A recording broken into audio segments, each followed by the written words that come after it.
వి gold trusted gold buyers. మీరు తాకట్టు పెట్టిన బంగారాన్ని విడిపించి ఈ రోజు ఉన్న మార్కెట్ ధరకు కొనబడును. మే 4 దాసర్నా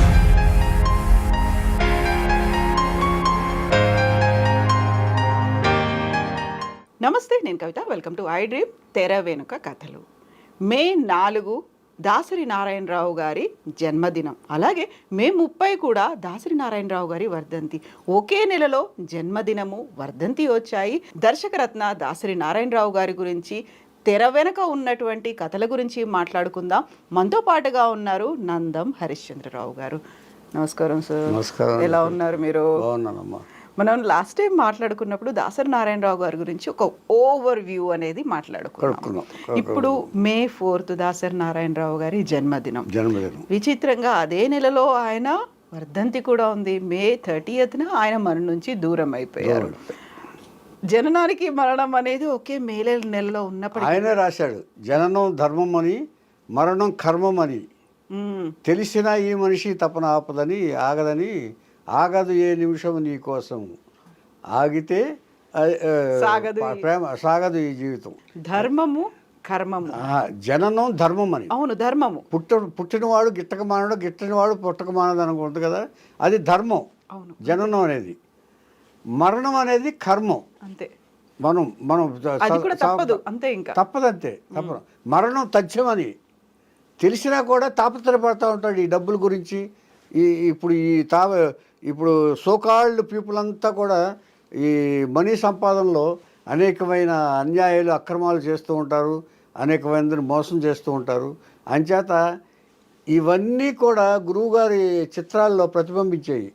ఎంచేదంటే ఊరికే ఎస్థెటిక్ సెన్స్ లేకుండా సినిమా తీసేవాడు కదా ఆయన. అంచేత అనుబంధాల గురించి ఎక్కువ సినిమాలు తీసిన వాళ్ళలో దాసరి నారాయణరావు ఒక్కడే. ఆయన 6 సినిమాలు తీశాడు. అనుబంధం, ఆత్మీయత అంతా ఒక పూటకం అది తీశాడు. ఆయన అనుబంధాలు గొప్ప అనేది అది ఒకే తీశాడు. తర్వాత ఈ డబ్బు గురించి రాస్తూ 7 అంతస్తుల మేర తీశాడు. ఎంత సంపాదించినా మీకు తినటానికి అవకాశం లేకుండా పోయింది. 7 అంతస్తుల మేర చూసారా మీరు? తినటానికి అవకాశం లేకుండా పోయింది. కొన్ని కోట్ల సంపాదన యావలో పడి కుటుంబాన్ని నిర్లక్ష్యం చేస్తే ఆ తర్వాత పరిణామాలు ఏమిటనేది 7 అంతస్తుల మేడలో ఆయన చూపించాడు ఆయన. తర్వాత అందులో కూడా ఒక పాట కూడా రాశారు ఆయన. ఇది దోసిట్లో నిలిపితే గోదావరి అయినా దోసిడే, అద్దంలో నిలిపితే కొండైనా కొంచెమే. అంచేత మనం చూసే దృష్టిని బట్టి ఆధారపడి ఉంటుంది. అంచేత మనం దేన్ని కూడా ఊరికి ప్రతిదాన్ని గౌరవించాలి. చిన్నదాన్ని గౌరవించాలి, పెద్దదాన్ని గౌరవించాలి. అంచేత మనం చూసే దృష్టిని బట్టి ఉంటుందని చెప్పి ఆయన రాశాడు ఆయన. తర్వాత ఆయన జన్మదినానికి ఏంటంటే విశేషం, ఆయన జన్మదినాన్ని తన కోసం కాకుండా 10 మంది కోసం ఉపయోగించుకున్నాడు ఆయన ఆ దినాన్ని. ఇంతవరకు ఏ డైరెక్టర్ కూడా ఇంతవరకు మీరు చరిత్ర తీసుకోండి, ఆర్ట్ సైడ్ నాటకోత్సవాలు ఏర్పాటు చేశాడు ఆయన. పేదవాళ్ళకి అన్నదానం చేశాడు ఆయన. అది ఇప్పుడు మీకు శ్రీమంతుల్లో ఒక డైలాగ్ ఉంది చూసారా, చాలా జనం కావాలి మనం పెట్టాలంటాడు కదా శ్రీమంతుల్లో ఒక డైలాగ్ మహేష్ బాబుది. అలాగా చాలా తిన్నాం మనం, ఇవ్వాల్సింది చాలా ఇవ్వాలి, బ్యాక్ ఇవ్వాలని. అలాగా ఈయన సంపాదన తన కోసమే కన్ఫైన్ చేసుకోవాలి. సంపాదించిన దాన్ని 10 మందికి ఉపయోగపడాలి అని చెప్పేసి ఆ దాన ధర్మాల్లో వికలాంగులకి దానాలు చేసేవాడు ఆయన, విద్యార్థులకి స్కాలర్షిప్లు ఇచ్చేవాడు ఆయన. తర్వాత ది గ్రేట్ థింగ్ ఏంటంటే ఎవరికి రాని ఆలోచన తనలాంటి డైరెక్టర్స్ని, అసిస్టెంట్ డైరెక్టర్స్ని కలిపి 147వ జన్మదినోత్సవంలో 147 మంది దర్శకులకు సన్మానం చేశాడు ఆయన. తనతో సినిమాలు తీసిన 150 నిర్మాతలను సన్మానించాడు ఆయన. తనతో పనిచేసిన 24 క్రాఫ్ట్ వాళ్ళని సన్మానించాడు ఆయన. అంచేత ఇది ఒక నభూతో భవిష్యత్తు, ఇంతవరకు ఎవరు చేయలేదు, ఎవరు చేరుకోవడం. ఇంచేతంటే ఎంతసేపు తన గురించి ఆలోచించి తను ఎంత బాగుపడతానో ఆలోచించే పరిశ్రమలో ఇలాంటివి కార్యక్రమాలు చేయటం అనేది చాలా విశేషం. అది తర్వాత అనాథ శరణాలయాలకు కానీ ఆవేళ ఇచ్చేవాడు ఆయన. తర్వాత ఫిల్మ్ అవార్డులు ఇచ్చేవాడు ఆయన. ప్రతిభావంతులకు అవార్డులు ఇచ్చాడు ఆయన, జర్నలిస్టులతో సహా పురస్కారాలు ఉన్నాయి. అంటే ఇన్ని శాఖలకి ఆయన ధన సహాయం ఎందుకు చేశాడంటే ఆయన సంపాదించిన డబ్బంతా తన దగ్గరే ఉంచుకుని వ్యాపారాలు చేసుకోవచ్చు. కానీ ఆయన అలా ఊహించలే. ఆయనకు ఒక కోరిక ఉండేది, పత్రిక పెట్టాలని. ఉదయం పెట్టాడు, మొత్తం ఆయనకు తెలియకపోయినా ఉదయం పెట్టాడు. రామోజీరావు గారు 11,000తోనే స్టార్ట్ చేశాడు. అంటే స్లో అండ్ స్టడీ స్టార్ట్ చేయాలి, విన్స్ ద రేస్. కానీ ఈయన ఏం చేశాడు, 2 lakhsతో స్టార్ట్ చేశాడు. ఆయన ఎంత పెట్టుబడి కావాలి, పేపర్ కానీ ప్రింటింగ్ కానీ, అని చేత అక్కడ దెబ్బతిన్నాడు ఆయన. సో దెబ్బతిన్నా కూడా ఆయన లక్ష్యం ఏంటంటే ఇన్నోవేటివ్ జర్నలిజం తీసుకురావాలని చెప్పేసి ఆయన కోరిక. ఆ కోరిక నెరవేర్చుకున్నాడు. సో అంచేత ఆయన, నేను పుస్తకంలో రాశాను ఒక, మీరు చదవలేదు, దర్శక కేసరి దాసరి. ఓకే, మనిషి మొట్టమొదటి స్థానం ఏంటంటే తల్లి గర్భం ఆయనకి. కానీ చిట్ట చేరే మొట్టమొదటి స్టార్ట్ అయ్యే స్టేషను తల్లి గర్భం, చిట్ట చేరే గమ్యస్థానం భూగర్భం. అంచేత దీన్ని అన్వయించుకుని ఆయన ఇచ్చేదంటే ఎలాగైనా మనం గర్భంలోంచి వస్తాం, గర్భంలోకి పోతాం మనం. అది తల్లే, ఈవిడ భూదేవి కూడా తల్లే. అంచేత మనం జీవితాన్ని సార్థకం చేసుకోవాలని అనుకునే వాళ్ళు కొంతమందే చేయగలిగారు పనులు. టాటా గారు దాదాపుగా 1,00,000 కోట్లు దానం చేశాడంటారు. అలాగే బిల్ గేట్స్ చాలామందికి వెల్ఫేర్ కార్యక్రమాలు చేసి ఫండ్స్ ఇచ్చాడు ఆయన. అలాగే వారన్ బఫే కూడా ఇచ్చాడు ఆయన తమ సంపాదనలోంచి. అంచేత ఈ సంపాదించిన వాళ్ళు ఏం చేస్తారు తెలుసా, సెలబ్రిటీస్. ఇప్పుడు మనం పెళ్ళిళ్ళు చేసుకున్నాం అనుకోండి, ఆర్టిస్టులు డబ్బులు ఇచ్చి తీసుకొస్తాం అట్రాక్షన్ కోసం. వీటికే ఖర్చు పెడతారు వాళ్ళు. మీకు గుర్తుందో లేదో, ఎంతమంది డబ్బులు ఇచ్చి పెళ్ళిళ్ళకి తీసుకొస్తారు. రీసెంట్గా అంబానీ ఒక్కొక్కరికి 2 కోట్లు వాళ్ళకు ఇచ్చి వాళ్ళు అట్రాక్షన్గా తీసుకుంటారు, దానికి ఖర్చు పెడతారు. అంటే అఫ్కోర్స్ వాడు పేదవాళ్ళకి కూడా ఇవ్వచ్చు, అది వేరే విషయం. కానీ ఎక్కువగా డబ్బును సద్వినియోగం చేయాలనేది ఆయన అభిప్రాయం, గురువుగారి అభిప్రాయం. అంచేత అలాగా ఆయన అన్ని రంగాలలోనూ సద్వినియోగం చేసుకున్నాడు ఆయన సంపాదించే డబ్బుని. ఆయన కోసం ఆయన స్వార్థం చూసుకోవాలా, ఆయన పిల్లల స్వార్థం చూసుకోవాలా. ఎంచేతంటే ఎప్పుడు ఆయన ఏమంటాడంటే, ఎవరి కష్టాన్ని వాడు పడాలి, కష్టం తెలిస్తే తప్ప వాళ్ళకి తెలియదు అని ఆయన అభిప్రాయం. ఇప్పుడు జనన మరణాల గురించి అంతా ఒక నిగూఢమైనటువంటి అర్థంతో ఉండేటువంటి ఒక సెంటెన్స్ రాయగలిగారు అంటే తాత్విక చింతన కూడా అంతే ఉంది. చాలా ఉంది. ఎంతైతే భాష మీద పట్టు ఉందో, భాష మీద పట్టుందో ఆయన పాటలు అన్నింటిలోనూ చూసుకోండి మీరు ఎప్పుడైనా సరే. తాత్విక చింతన చాలా ఉంది. ఆగదు ఏ నిమిషము నీ కోసము, ఆగితే సాగదు ఈ ప్రయాణం. అంచేత దీంట్లో అదే గోదావరి అయితే దోసిట్లో మాత్రమే ఉంటుంది, కొండ అయితే అద్దంలో కొంచెమే మిగులుతుంది. కానీ మనం తినే అన్నం ఇంతే అని చెప్పడం ఆయన ఉద్దేశం.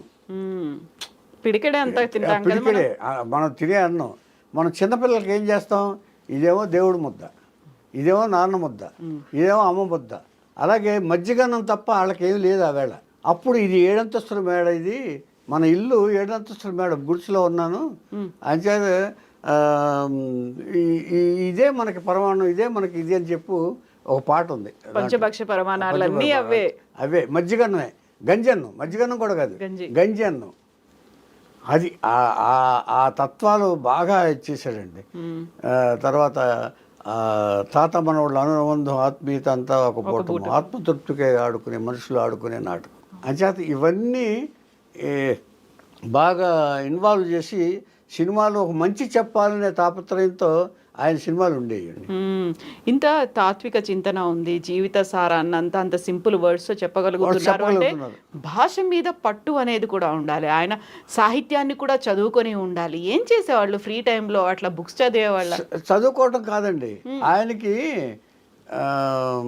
జన్మతః వచ్చిన అభ్యాసం. ఆయన ఏం చేద్దంటే ఆలోచనలో ఎప్పుడు ఒక ఇప్పుడు ఒక ఇన్సిడెంట్ ఉందనుకోండి, దాన్ని అక్షరాల్లో ఎలా పెట్టాలని ఆలోచించేవాడు తప్ప భాషా పరిజ్ఞానంతో ఎప్పుడు రాయాలి ఆయన. భాషా పరిజ్ఞానాన్ని ఉపయోగించి అందరినీ కన్ఫ్యూజ్ చేసి ఎవరికి అర్థం కాకుండా రాయాలని నేను ఎప్పుడు అనుకోలేదు. మీ క్యారెక్టర్లోకి వెళ్ళి మీరేం మాట్లాడతారో అదే రాసేవాడు ఆయన. అంచేత వీళ్ళ బాధలు ఎలా ఉంటాయి, వీళ్ళు ఎలా మాట్లాడుకుంటారు, అబ్జర్వేషన్ ఎక్కువ ఆయన. ఎక్కువ తిరుగుతున్నారు అనుకోండి, ఇప్పుడు మనం మాట్లాడుకుంటున్నాం అనుకోండి, ఎవరో ఇలా ఇలా చూస్తూ ఉండేవాడు ఆయన, అబ్జర్వ్ చేసేవాడు. వాటిని సినిమాలు దించేసేవాడు ఆయన. మన చుట్టుపక్కల ఉన్న వాళ్ళే క్యారెక్టర్స్. అదే జీవితం, అదే సినిమా. జీవితాన్ని ప్రతిబింబించాలండి అది. అవును. ఎప్పుడు జీవితాన్ని ప్రతిబింబించకపోతే, ఇప్పుడు ఆర్టిఫిషియల్ ఇప్పుడంటే ఏమన్నా అని అంటున్నారు. ఇప్పుడు అంతే ఆర్టిఫిషియల్ అదే ట్రంప్ని పోప్ లాగా చూపించారు, చూసారా మీరు? చూసాను. అదే అలాగా ఇప్పుడు ఇది వచ్చేస్తుంది, ఇక జీవితాన్ని నుంచి పోయి ఇక ఆర్టిఫిషియల్గా అయిపోతుంది ప్రపంచం అని ఒక ఆలోచన. ఇప్పుడు డైరెక్షన్ చేశారు, ప్రొడ్యూసింగ్ చేశారు, ఆ తర్వాత స్క్రీన్ ప్లే రాశారు, స్క్రిప్ట్ రైటర్ చేశారు, డైలాగ్స్ రాశారు, పాటలు రాశారు. ఇవన్నీ రాయడంతో పాటుగా ఆయన నటుడు కూడా ఇన్ని రోల్స్ ప్లే చేయడానికి ఎంత ఎనర్జీ ఉండాలి, అంత ఎనర్జీ ఏం చేసేవాళ్ళు అసలు, ఎలా వచ్చేది ఆయనకి? ఎనర్జీ ఏంటంటే ఆయన ఆలోచన ఎనర్జీ. అంటే ఆయన డల్ అవటం నేను ఎప్పుడు చూడలేదు. నేను మీకు ఒకసారి చెప్పాను కిందసారి ఇంటర్వ్యూలో, ఒకసారి హైదరాబాద్ నుంచి వెళ్తుంటే తెల్లవారులు షూటింగ్ చేసి వెళ్ళాం, మాకు నిద్ర వచ్చింది, ఆయన అలా కళ్ళు తెరిచే కూర్చున్న మధ్యలో చూస్తే. నేను ఇదివరకు ఇంటర్వ్యూలో చెప్పాను మీకు. అంచేత ఆయన ఎప్పుడూ శ్రమ పడాలనుకునేవాడు అండి, కూర్చునేవాడు. అనుభవించాలి, ఇంత సంపాదించాను కదా, శుభ్రంగా కూర్చుని తినొచ్చు అని. లాస్ట్ వరకు ఆ ఆపరేషన్ కూడా, ఆయన చనిపోవటానికి కారణమైన ఆ ఆపరేషన్ కూడా అందువల్లే, ఇంకా స్టిల్ పనిచేయాలి అనే కారణంతో ఆయన ఆపరేషన్ చేయించుకున్నాడు. అవసరం లేదు ఆయన తిండి తగ్గాలి అంటే, కొంచెం హెప్టీ అయిందిలేండి ఆయన, ఈ పార్ట్లన్నీ కొంచెం లావు అయింది ఆయనకి. ఇది తగ్గాలనుకున్నాడు, తిండి తినడు ఆయన కూడా. 10 మంది ఎక్కువ తింటారు, 10 మందితో కూర్చుంటాడు ఎప్పుడైనా. 10 మంది కూర్చున్నప్పుడు కూడా ఆయన తక్కువే తింటారు. ఆయన ప్రోటీన్ ఫుడ్ ఎక్కువ సార్లు తిన్నాడు ఆయన, ఎప్పుడు కూడా అన్నం ఎక్కువ తినేవారు కాదు. అయినా కూడా ఆయనకు ఒక ఇంకా యాక్టివ్గా నడవాలి అంటే, కొంచెం స్లోగా నడిచేవారు ఆయన. ఆ నడకనే స్పీడ్ చేసుకోవాలని చెప్పేసి ఈ ఆపరేషన్కి సిద్ధపడ్డాడు ఆయన. అంటే తినకుండా ఉండటానికి ఈ బెలూన్లు 2 బెలూన్లు పంపిస్తారు, అది 6 నెలలకు ఒకసారి మార్చాలి అది. దాన్ని ఇప్పుడు ఆయన చుట్టూ పరిశీలించేవాళ్ళు, ఒక్కొక్క క్యారెక్టర్ని తన చుట్టుపక్కల ఉన్నటువంటి మెయిన్ అబ్జర్వేషనే.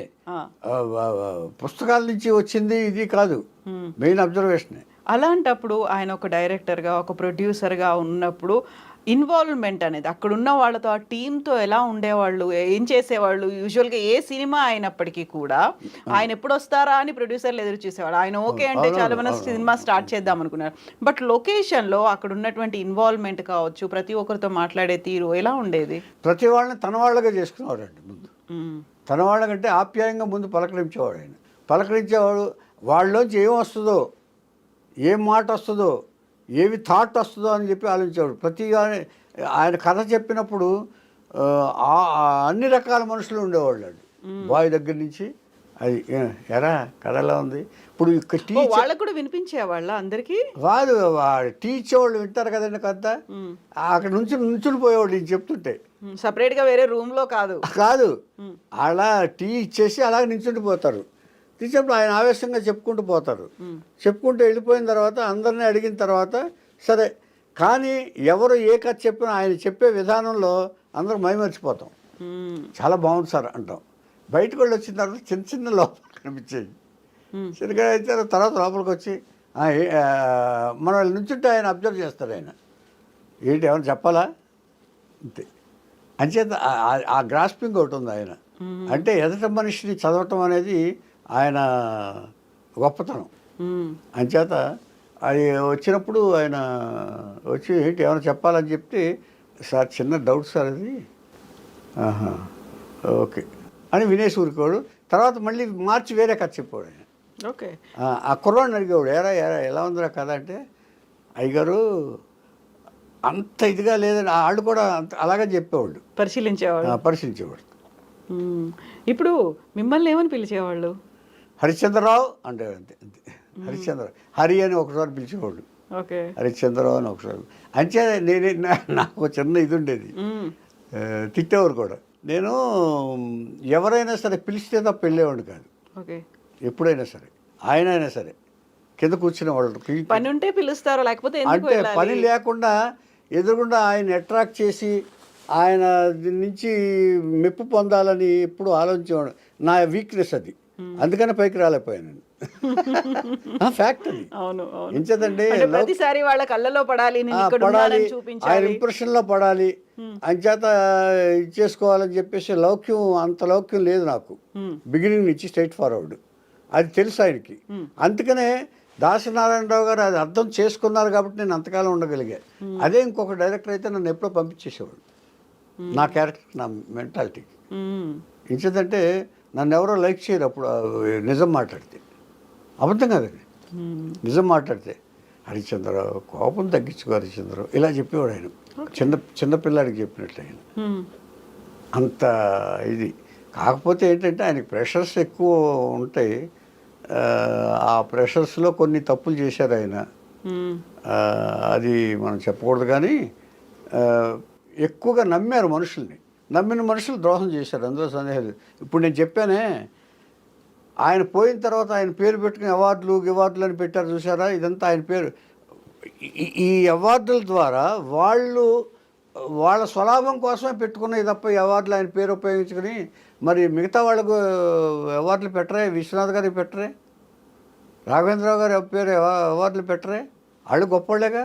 విశ్వనాథ్ గారు చనిపోయారుగా, ఆయన పేరు అవార్డు పెట్టవచ్చుగా, దాసనారాయణరావు పేరు ఎందుకు పెట్టారు? అదే అడ్వాంటేజ్ తీసుకుంటారు. కుక్క పిందుల్లాగా వస్తాయంటారు చూసి రాయడాలు అవార్డులు. ఆ అవార్డులు అనేది వాల్యూలెస్ అవార్డులు అండి. ఏదో తమ గొప్పతనం అనుకుని చేశారు. I have rejected an award given by one సంస్థ.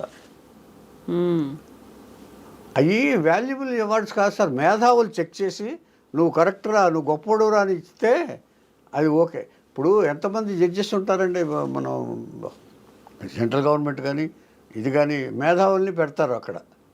వీళ్ళు ఏంటంటే తెలుసంటే రూమ్లో కూర్చుని వీడికి ఇద్దామా డిసైడ్ చేసే అవార్డులు, ఈ సోషల్ మీడియా ఈ లేటెస్ట్ అవార్డులన్నీ ఎవరి పేరు ఒక పెద్ద డైరెక్టర్ పేరు పెట్టేయటం, ఇచ్చేయటం.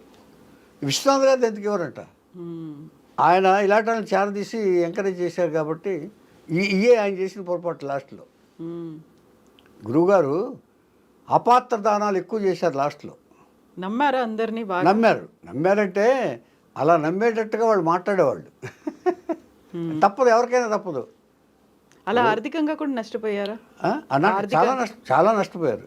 నష్టపోవడం ఏంటి, ఆ చివరిలో నేను పుస్తకంలో రాశాను, చదవండి. చాలా ఆలోచనలు వచ్చి నేను చేసిన తప్పులు ఉన్నాయని కొన్ని స్ట్రెచ్చర్ మీద తీసుకెళ్లేటప్పుడు రాశాను, మైండ్ వాయిస్. అంచేత అలాగా రియలైజ్ అయ్యారా ఆయన, నేను ఇంతమందిని నమ్మాను, లేకపోతే వాళ్ళు ఇలా మోసం చేశారు, ఇలా దగ్గర అయ్యారు? రియలైజ్ అంటే ఆయనకు మొండితనం ఉందండి ఎప్పుడు కూడా. ఇది కాకపోతే ఏంటి, ఇంకోటి చేస్తాం. ఆయన నష్టపోయినా కూడా పెద్ద లెక్క చేసేవాడు కాదు. ఇన్కమ్ ట్యాక్స్ వాళ్ళు ఒకసారి వచ్చి ఈ రోడ్డు మీదకి లాగుతాం దాసనారాయణరావు అన్నారు, నీ ఆఫీస్కి రప్పిస్తా ఉన్నారు ఈ నెల. ఏమి చేస్తారు, అంతవరకు అసలు ఆఫీస్కి వెళ్ళింది లేదు, అతను ట్రాన్స్ఫర్ వెళ్ళిపోయాడు ఆఫీస్లో. అంచేత అంత మొండిగా ఉండేవాడు. ఆ మొండితనం ఒక సెక్షన్లో పనిచేసింది, కానీ ఎల్లకాలం పనిచేయదని అంటే నేను అర్థం చేసుకున్నప్పుడు. ఇవన్నీ అబ్జర్వ్ చేస్తాం కదండి మనం. అంచేత వారి అనుభవాలు మనకి గుణపాఠాలు, మనం నేర్చుకునే పాఠాలు. అంచేత ఎప్పుడు కూడా చదువుకున్న దీనికంటే అనుభవం నేర్పే పాఠాలు ఎక్కువ అంటారు. ఎప్పుడు అందరికీ తెలిసిన నిజమే అనుభవం. స్కూల్లోనేమో పాఠాలు చెప్పి నేర్పుతారు, వీళ్ళేమో పరీక్ష పెడతారు. ఇదేమో పరీక్ష పెట్టి, అనుభవం ఏమో పరీక్ష పెట్టి మనిషిని విజ్ఞానవంతం చేస్తుంది, పాఠం నేర్పిస్తుంది. ఇప్పుడు ఇంత బిజీ షెడ్యూల్స్ ఉండేవి, ఆయన అన్ని రకాల పాత్రలు పోషించారు. అంటే సినిమాలో నటించడమే కాదు, సినిమాకి సంబంధించి ప్రొడ్యూసర్గా, డైరెక్టర్గా ఇన్ని రకాల పాత్రలు పోషిస్తూనే ఒకవైపు ఉదయం అనేటువంటి ఒక పత్రికను తీసుకొచ్చారు. ఆ తర్వాత రాజకీయాల్లోకి వెళ్ళాలి అనే ఆలోచన ఎలా వచ్చింది? అందులో కేంద్ర మంత్రిగా కూడా చేసి వచ్చారు. ఈయనకంటే కూడా పద్మ గారికి ఎక్కువ ఉండేదండి. పద్మ గారు ఎక్కువ రాజకీయాల్లో ఉన్నారు అప్పుడు. అంతకుముందు అంటే కాంగ్రెస్ పార్టీ అభిమాని ఆవిడ అభిమాని. మొత్తం తమిళనాడులో పెద్ద పెద్ద వాళ్ళతో పరిచయాలు అన్నీ ఉన్నాయి. వాళ్ళు అడుగుతారు కదా, సెలబ్రిటీ కదా ఈయన. దాసనారాయణ గారు వస్తే మాకు కాంగ్రెస్ పార్టీకి మంచిది కదా అంటే, అప్పుడు రాజీవ్ గాంధీ వచ్చినప్పుడు వీళ్ళు కలిసినప్పుడు వాళ్ళు అడిగితేనే ఈయన వెళ్ళాడు. ఆయన అప్పుడు గురువు గారిని తీసుకుని రాజ్యసభ మెంబర్ ఇచ్చారు. ఈయనంటే నేను తిరగలేను, ఇవి క్యాంపెయినింగ్ చేశారు. క్యాంపెయినింగ్ మాత్రం చేస్తానని చెప్పి చేశారు.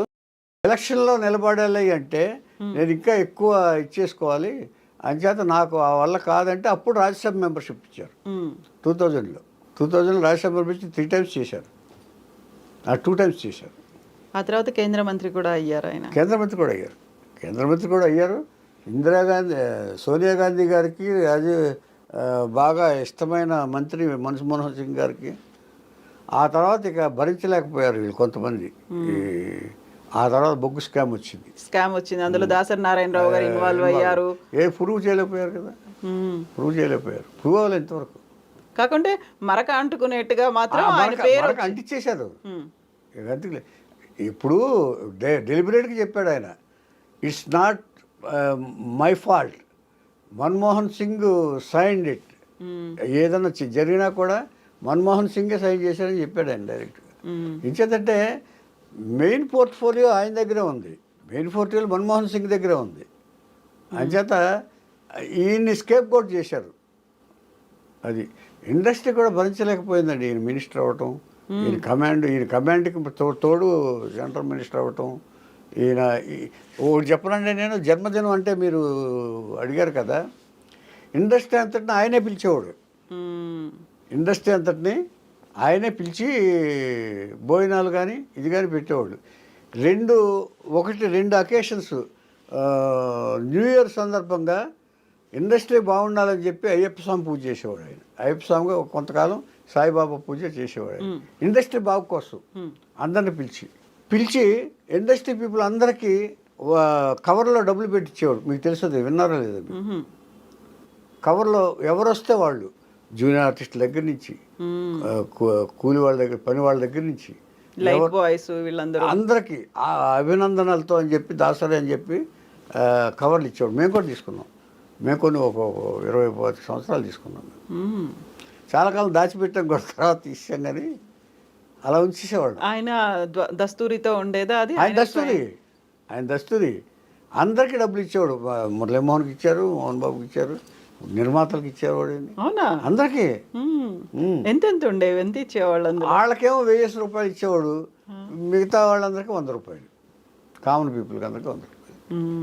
వాళ్ళకేమో వాళ్ళ స్టేజ్లో ఫీల్ అవుతారు కదా, అందుకని ఆ ఫీలింగ్ ప్రకారం 1000 రూపాయలు ఇచ్చేవాడు పెట్టి. అంచేత ఈ ఎవరు చేస్తారు, ఎందుకు చేయాలి? చాలామంది తిట్టుకున్నారు, ఈయనకి బలుపు ఎక్కువ, ఎప్పుడొకప్పుడు దెబ్బతింటాడు, ఈ చేయమన్నారు ఎవడన్నా అని చెప్పి చాలామంది తిట్టుకునేవాళ్ళు అండి. ఈ ఫంక్షన్ చేస్తారు చూసారు, 150 మంది సన్మానాలు, క్యాష్ ప్రైజులు, తర్వాత నాటకోత్సవాలు, తర్వాత వికలాంగులకి డబ్బులు ఇవ్వటాలు, విద్యార్థులకి ఇదేసేవాళ్ళు, అందరూ అడ్వాంటేజ్ తీసుకునేవాళ్ళు. గురువుగారు కాంపౌండ్లో పెట్టే వాళ్ళందరూ ఒక్కొక్కరు నలుగురు తీసుకొచ్చి స్కాలర్షిప్లు తీసుకునేవాళ్ళు. ఇలాగా అపార్థ దానాలు కూడా ఎక్కువైంది దాంట్లో. చేతంటే ఆయన ఏమనుకుంటాడంటే, సార్ నేను మంచి చేస్తున్నాను కదా అనుకుంటాడు ఆయన, కానీ పడుతున్నాను కదా అనుకుంటారు. కానీ జరిగింది మంచి కాదు, మేము ప్రత్యక్షంగా చూసేవాళ్ళం. కానీ మనం ఎవరు చెప్పడానికి, మనం చెప్తే ఏంటంటే ఇది నీకు అవసరమా అంటారు. ఆయన తెలుసుకున్నారా ఇలా జరిగేవి అని? మీరు ఎప్పుడైనా చెప్పారు? తెలిసి తప్పు చేశాడు ఆయన, ఆయనకి తెలుసు, అన్నీ తెలుసు. ఎవరెవరు మోసం చేస్తున్నారో తెలుసు, ఎవరెవరు మిస్బిహేవ్ చేస్తున్నారో తెలుసు. కానీ తెలిసి ఇప్పుడు సెలబ్రిటీస్ ఏమవుతారంటే తెలుసండి, డెఫినెట్గా కొంతమంది మీద ఆధారపడప్పుడు. అంచేత వర్కర్స్ మీద ఆధారపడాలి తప్పదు. వాళ్ళు ఏం చేసినా సరే వాళ్ళు ఎప్పుడు రిలీజ్ అవుతారు, కొంతకాలానికి ఎప్పుడుకో. చాలామంది మోసం చేశారు, కొన్ని తెలుసుకుని ఒక్కొక్కళ్ళిద్దరిని పంపించేశారు, మిస్యూజ్ చేసుకున్నారు. అంచేత ఇవన్నీ కూడా నిజాలండి. బినామీల పేర్లు చెప్పి మోసం చేసిన వాళ్ళు ఉన్నారు, దెబ్బతిన్న వాళ్ళు ఉన్నారు, అడ్వాంటేజ్ తీసుకున్న వాళ్ళు ఉన్నారు, తర్వాత రాయల్టీ ఈయనకంటే ఎక్కువ అనుభవించిన వాళ్ళు ఉన్నారు, ఈయన ఎంప్లాయీస్. ఎలాగంటే ఒక ఇంత రూమ్ ఇచ్చారనుకోండి వాళ్ళకి, దాని అర్థం ఏంటి, వాళ్ళు అరేంజ్ చేసుకున్నారు అంతంత రూములు, ఖర్చులనే వాళ్ళే. ఈయన డబ్బులు పంపించడం, వాడు వాడేసుకోవటం, ఇది చేయటం. చాలామంది ఆయన పోయిన తర్వాత నాకు ఇంత ఇవ్వాలని చెప్పేసి చాలామంది కలెక్ట్ చేసుకున్నారు వీళ్ళ దగ్గర, పిల్లల దగ్గర. అంచేత ఈ డబ్బు సంపాదించడం అనేదండి లిమిట్ దాటితే అవి మిస్యూజ్ అయిపోతాయండి ఎప్పుడైనా సరే. ఇంత నేము ఫేము వచ్చింది, అంత డబ్బు కూడా వచ్చింది, దాన్ని ప్రాపర్గా మేనేజ్ చేయలేకపోయారా? దానికంటూ ఒక పర్సన్ చేయలేకపోయారు. ఆ పెట్టిన పర్సన్సే మోసం చేశారు.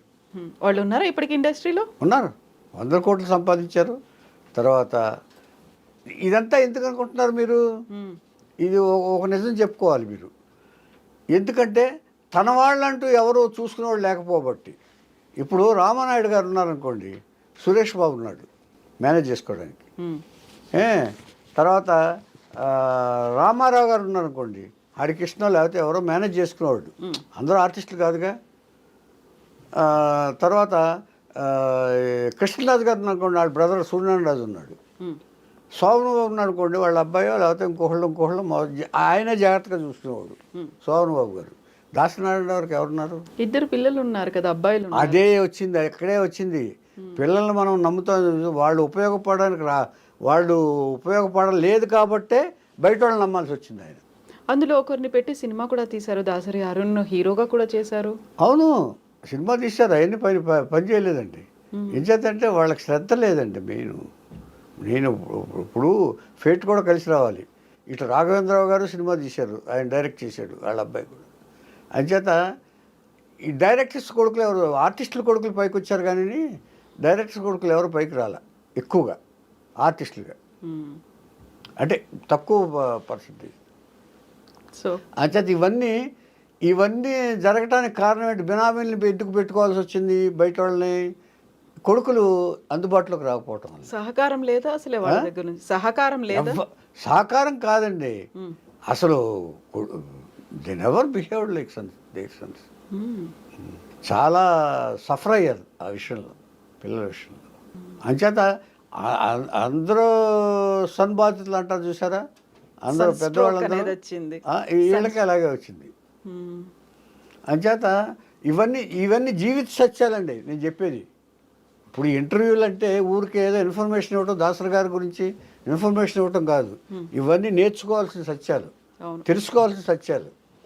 ఎంచేదంటే ఒకడు సంపాదిస్తున్నారంటే మనం సంపాదిస్తున్నాడంటే అన్యాయంగా సంపాదించాలి. ఆయన కష్టం 24 గంటలు కష్టపడ్డాడు ఆయన. అందుకే ఆయన బతికినంతకాలం రాయలుగా బతికాడు ఆయన. ఇది వచ్చినా కూడా కొంతమందికి డౌన్ అయిపోయిన తర్వాత ఒకళ్ళనొకళ్ళని అడిగి తినాల్సి వచ్చిన పరిస్థితి వస్తుంది. ఈయనకి అది రాలా. కాకపోతే మనం ఇప్పుడు ఇంటర్వ్యూ స్టార్టింగ్లో చెప్పుకున్నట్టుగా దాసరి గారికి తాత్విక చింతన ఉంది, జీవనసారం అంటే ఏంటో అనేది మచ్చర్లి అందరికంటే ముందుగానే ఇలాంటి ఇన్సిడెంట్స్ జరగకముందే ఊహించారు, దానికి తగ్గట్టుగా రాశారు. ఎందుకంటే పేద కుటుంబం నుంచి వచ్చారు కాబట్టి, ఆయన కష్టం నుంచి వచ్చాడు కాబట్టి. ఇవన్నీ అయినప్పటికీ, అంతా ఉన్నప్పటికీ కూడా వాటి బారిన పేద కుటుంబాల నుంచి చాలా మంది వస్తారండి. పేద కుటుంబాల నుంచి అందరూ సైకిల్ తొక్కొచ్చిన వాళ్ళు అంటారు, పేద కుటుంబాల నుంచి వచ్చిన అంటారు, మేము అన్నం లేక వచ్చామంటారు, అదంటారు. కానీ పెరిగిన తర్వాత మారిపోతారు వాళ్ళు చాలామంది. ఒక స్టేజ్ వచ్చిన తర్వాత మనం ఎక్కడి నుంచి వచ్చామో, మనం భూమి మీద నడిచాం, ఆకాశమేమో అహంకారం అండి, మన నెత్తి మీద ఎక్కుద్ది అది. మనం నేల మీద నడుస్తాం, మనం నేల మీద నడిచిన దాన్ని మర్చిపోతాం. మనం ఆకాశాన్నే చూస్తాం ఎప్పుడు, ఇట్లాగే చూస్తాం కదా. మనం కిందకి చూస్తాం, మనం తలకాయించి కిందకి చూడం కదా. మనం నేల మీద నడుస్తున్నాం అన్న సంగతి మర్చిపోతే ఆకాశమే చూస్తే ఇలాంటి పరిస్థితులు వస్తాయి. ఇది ఎవరు నేను చెప్పలే, భారతీ తీర్థస్వామి చెప్పాడు. ఇప్పుడు ఇంత తెలుసు ఆయనకి, ఇలాంటివన్నీ ఉంటాయి అనేది తెలుసు, విచిత్రంగా వాటి బారినే పడ్డారు ఆయన చివర్లో. తెలిసి తప్పు చేసిన వాళ్ళు దాసనారాయణ నెంబర్ 1 అండి. అన్నీ తెలుసు ఆయన. ఆయన మేధాశక్తి ఏంటంటే ప్రతి వాళ్ళని, ఇప్పుడు మీరున్నారనుకోండి, మీలో ఎంత మేధాశక్తి ఉందో గ్రహించగలడు ఆయన. మీరు ఎంత కెపాసిటీ ఉందో గ్రహించగలడు. నాలో ఎంత కెపాసిటీ ఉందో ఇప్పుడు అసిస్టెంట్ డైరెక్టర్లు పెట్టుకుంటున్నారంటే వీడు పనికొస్తాడా లేదా, వీడు దేనికి పనికొస్తాడు అని వేస్తారు కదా. అందుకనే నాకు పుస్తకం అప్పచెప్పాడు ఆయన. నేను పనికొస్తానని టెస్ట్ చేసే ఉంది కాబట్టే ఆయన నాకు పుస్తకం రాసే పని పర్మిషన్ ఇచ్చారు. వినాయకరావు అడిగాడు, నేను రాస్తాను, నువ్వు రోజున హరిశ్చంద్రరావు రాస్తున్నాడు, నువ్వు సినిమాల గురించి రాసుకో అన్నాడు. అంటే ఎవరిని కాదండి ఆయన. మళ్ళీ మీకు పర్మిషన్ అయితే ఇచ్చారు ఆయన? పర్మిషన్ అంటే ఆయన ఎదురుకుండా రాశా. అవును. ప్రతిదీ కింద నాకు ఒక రూమ్ ఇచ్చి, కాన్ఫరెన్స్ రూమ్ ఇచ్చి ఫస్ట్ ఢిల్లీ పంపించాను నేను పుస్తకం ఫైలు. కేంద్ర మంత్రిగా ఉన్నారు. గురువు గారికి తెలియదు అది. గురువు గారికి తెలీదు ఏది నేను రాస్తున్నట్టు. ఇక్కడ కొంతమంది రాస్తే ఇలా హరిశ్చంద్ర ఏదో రాస్తున్నాడంటే ఫోన్ చేశారు ఒక అర్ధరాత్రి ఆయన ఢిల్లీ నుంచి. ఏంటి నువ్వు ఏదో రాసావంట కదా, ఎన్ని పేజీలు వచ్చినాయి అన్నారు. అంటే ప్రస్తుతానికి 300 పేజీలు మ్యాన్స్క్రిప్ట్ రాశాను సార్ అన్నారు. అది పంపించగలవా అన్నారు. చూడండి దాన్ని బట్టి ఎంత ఆయన ఎంత మర్యాద, మనుషులకి ఇచ్చే మర్యాద గురించి చెప్తున్నాను నేను. దీని నుంచి మనం నేర్చుకోవాలి. ప్రతి పంపించు అనొచ్చు ఆయన. పంపించలే. హరిశ్చంద్రరావు పంపించగలవా అన్నారు ఆయన. అసలు అక్కడ పడిపోడండి ఎవడైనా. అవును. అంటే ముందు అది నేర్చుకోవాలండి. అది తెలుసు ఆయనకి ఎవరిని ఎలా పలకరించాలి. చిన్నవాడిని కూడా ఇది చేసి మాట్లాడ్డా ఆయన. ఒకవేళ ఏదన్నా వాళ్ళ పిల్లలను మాతో దీంట్లో మాట్లాడితే సారీ చెప్పించేవాడు ఆయన. అంత సంస్కారవంతుడు ఆయన వాళ్ళ పిల్లలతో. హరిశ్చంద్ర ఒకసారి చెప్పాను కూడా. అంచేత ఇవన్నీ మనం జీవితంలో నేర్చుకోవాల్సిన సూత్రాలండి. అంటే మనం ఎలా బతకాలి. ఇప్పుడు ఎలాగైనా గడిచిపోతుందండి. మీకేమో మీ సంపాదన మీకు వస్తుంది, ఇది వస్తుంది, వెళ్ళిపోతాం. కానీ మనం ఎలా బతుకుతున్నాం సొసైటీకి మనం ఏమి చేయలేకపోవచ్చు. కనీసం మంచి మాటతోటి, మంచి మర్యాద పలకరింపుతోటి మనం వాళ్ళని గౌరవించితే చాలు కదా మనకి. మనం గౌరవిద్దాం, మన పుట్టిన నేలని గౌరవిద్దాం అని సూత్రంతో నేను ఫీల్ అయిందండి. నేను నేర్చుకుంది ఆయన దగ్గర నుంచి. ఎస్ అండి, థ్యాంక్ యూ సో మచ్ అండి. నమస్కారం.